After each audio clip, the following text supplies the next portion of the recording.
আপনার ইচ্ছা বিয়ের 5 বছরের মধ্যে 3টা সন্তান নিছেন।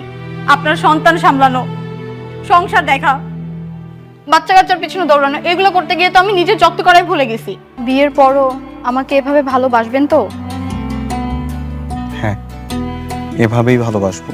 তোরে দেখতে 40 বছর একটা খালাম্মার মতো লাগে। না, এটা খা। আমি এসব খাবো না। খাবি না মানে কি? নিজের মতো করে চলে আসবি, এখন বলবি ওষুধ খাবি না। কি সমস্যা তোর?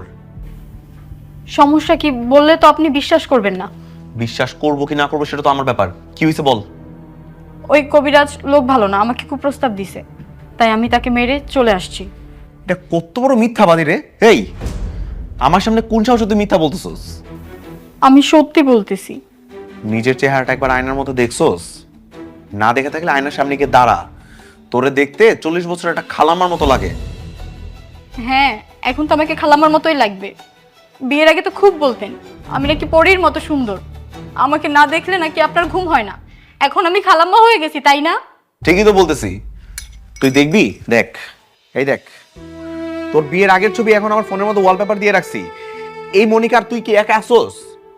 এটার জন্য তো আপনিই দায়ী। আমি দায়ী মানে? হ্যাঁ, আপনি।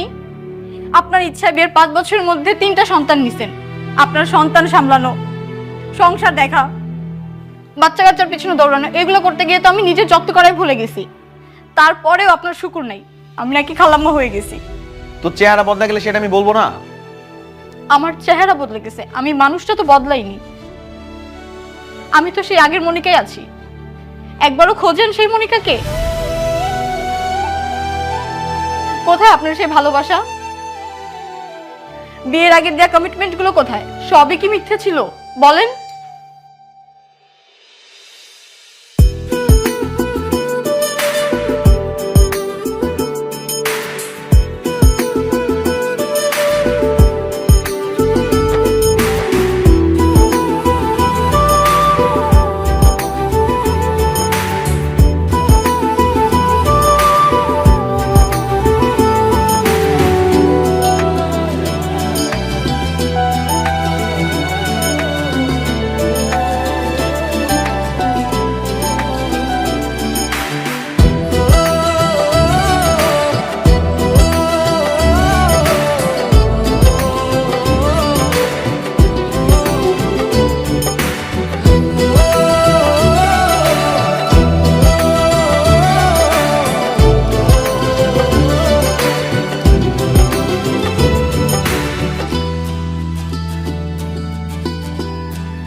কি এভাবে তাকিয়ে আছেন কেন?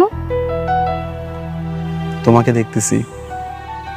মাশাআল্লাহ, আল্লাহ কত সুন্দর করে তোমাকে বানাইছে জানো। একবার তাকাইলে আর চোখে সরানো যায় না। হইছে হইছে, থাক, আর বলতে হবে না, আমার লজ্জা লাগে।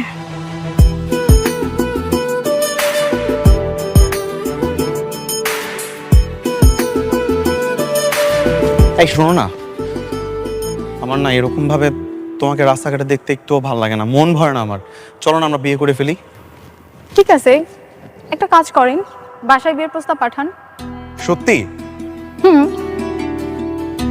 তাহলে কিন্তু আমি আজকেই বিয়ের প্রস্তাব পাঠাবো। তার আগে কথা দিন, বিয়ের পরও আমাকে এভাবে ভালোবাসবেন তো?